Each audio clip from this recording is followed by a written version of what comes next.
para raksasa tersebut. Beberapa informasi luar yang kita temukan pasti akan berkaitan dengan tentara revolusioner. Akan ada beberapa panel yang akan memperlihatkan mereka yang sekarang tentu saja akan bergerak setelah mendengarkan pesan dari Vega Bang. Tentara revolusioner telah mengepung Merijoa dan Egghead secara resmi telah berakhir. Kini saatnya Oda Sensei fokus untuk tentara revolusioner yang bergerak mengambil alih kendali setelah Vega Bang mengumumkan apa yang terjadi sebenarnya pada dunia saat ini. Ditambah lagi kita sudah mendengar kabar bahwa Kesatria Suci yang sedang bergerak. Dragon yakin bahwa pasukan elit milik pemerintahan dunia ini akan turun dari Merijoa dan melibatkan mereka di dalam perang nanti.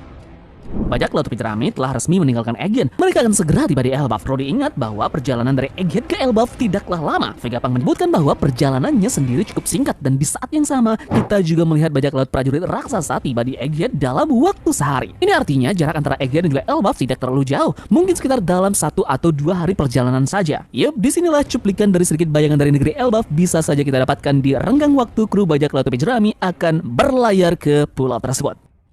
Kemudian fokus selanjutnya dari cerita mungkin juga akan tertuju pada Yonko lainnya selain menceritakan Luffy dan kawan-kawannya. Saat ini Luffy sedang dalam perjalanan menuju Elbaf. Namun para kaisar lautan lainnya juga mempunyai agenda masing-masing. Misalnya saja Blackbeard saat ini sedang dalam perjalanan kembali ke Hachinosu setelah kemenangannya melawan Trafalgar Law. Kita sudah lama tidak melihatnya, tapi setiap titik plot yang berpusat di sekelilingnya dalam beberapa chapter mendatang pasti akan sangat menarik. Ada juga Buggy yang merupakan pemain utama kita saat ini. Dia juga mengincar One Piece. Bagaimana dia akan mengklaim One Piece masih belum jelas, tapi dia sangat membutuhkan lebih banyak senjata jika ingin bertarung melawan Yonko lainnya nanti. Di sisi yang lainnya, Shanks juga terlihat berlayar dalam upayanya menangkap Kurohige. Dia mencoba yang terbaik untuk mencapai Blackbeard dan menghentikannya dalam perjalanan. Yup, overall, perlombaan untuk One Piece secara resmi telah dimulai dan masih banyak orang-orang yang mungkin menjadi sorotan. Misalnya, kita akan mengetahui bagaimana reaksi dari Kurosuya yang dipulangkan paksa ke Merijoa sekarang. Begitu juga Insama yang baru-baru ini juga menderita ledakan haki yang kuat dari Joy Boy. Terlepas dari arah mana ceritanya, ada banyak pemain kunci yang akan mengambil bagian dalam Arul Elbaf, baik itu di dalam negeri sendiri maupun di lautan di luar. Yup, dan yang jadi pertanyaannya sekarang adalah biasanya selepas Luffy dan kawan-kawannya keluar dari pulau yang dimana mereka bertarung benar-benar sengit dengan seseorang, arc pertarungan akan ada beberapa kenaikan bounty. Insiden Egghead adalah peristiwa besar yang diikuti oleh Luffy, mengingat bahwa ia dihadapkan dengan armada besar yang bahkan membuat Buster Call gagal untuk digunakan.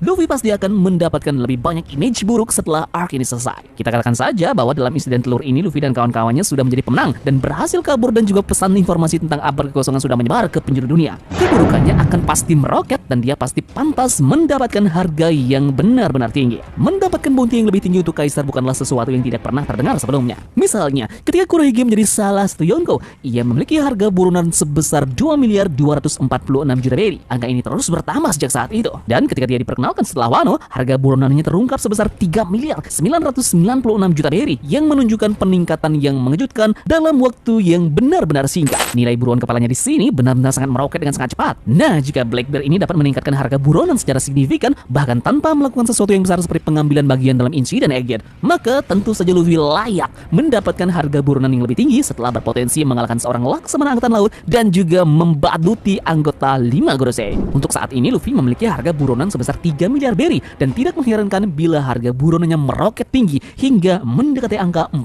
miliar berry. Bounty meningkat perlahan setelah titik tertentu dan kita tidak bisa mengharapkan bounty Luffy berlipat ganda. Luffy berpotensi mendapatkan bounty di kisaran 3,6 hingga 4 miliar berry. Harus diingat bahwa Shanks merupakan Yonko dengan harga buronan tertinggi saat ini. Nah, saat Luffy bertemu dengan Shanks nanti, kemungkinan besar harga buronannya akan lebih rendah dari Shanks, seperti biasanya saat dia bertarung melawan musuh yang kuat.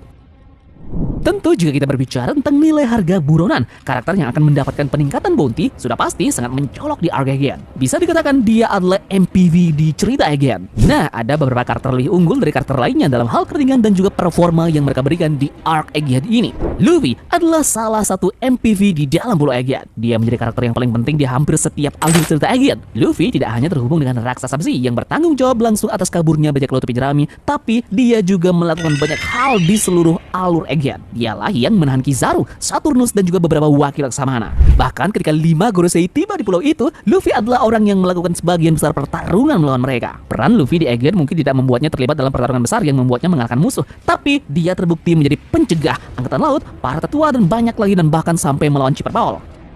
Yup, salah satu NPC terbesar di dalam arc Egghead ini tentu tidak lain adalah koki kita, Vince Vaughn Sanji. Banyak dari sebagian kita tentu tidak menyangka Sanji akan bersinar begitu besar di arc ini. Untuk Pulau Egghead, Sanji memainkan peran yang sangat besar. Dia tak hanya menyelamatkan Nami dari 2 kali Serapim, tapi dia juga melakukan banyak sekali penyelamatan di seluruh lini. Sanji menyelamatkan Edison yang memungkinkan dia mengamankan jalan untuk melarikan diri dari bajak laut tepi jerami. Dia juga melindungi Bonnie pada 2 kali kesempatan. Tanpa Sanji, Bonnie sudah pasti menuju ilahi. Lebih jauh lagi, Sanji bahkan bentrok dengan para Gorosei yang berhadapan tidak hanya dengan Saturn, tetapi juga Saint Nasujuro, menjadi satu-satunya karakter yang melukainya dengan membuatnya batuk darah. Sanji juga membawa Vegapunk, meskipun akhirnya Vegapunk mati itu karena Vegapunk mati karena kemauannya sendiri, seperti yang terungkap di One Piece chapter 1123. Vegapunk memohon kepada Sanji untuk mengizinkannya mati, untuk memicu pesan tersebut akan tersebar ke penjuru dunia, dan itulah akhirnya terjadi. Jadi jika bounty dari Sanji dalam beberapa hari ke depan ini akan naik, itu tidak akan mengejutkan kita, karena dia begitu punya impact besar dalam alur di Pulau Egghead ini. Dan selain mereka berdua, tentu karakter yang paling terbaik yang ada di dalam arc Egghead ini tidak lain adalah Dr. Vegapunk yang memberikan pukulan telak ke pemerintahan dunia. Kita dapat menyaksikan berbagai kepribadiannya, pikiran jeniusnya, penemuannya, dan juga banyak hal lainnya dalam cerita ini. Dan yang terpenting, kebaikan hatinya adalah momen yang paling utama. Vegapunk mati di dalam arc ini yang meninggalkan Bjork dan juga Lilith sebagai yang selamat. Tapi dia memberikan pukulan telak bagi pemerintahan dunia, dan pesannya ini, karakter ini benar-benar berpengaruh dalam pergeseran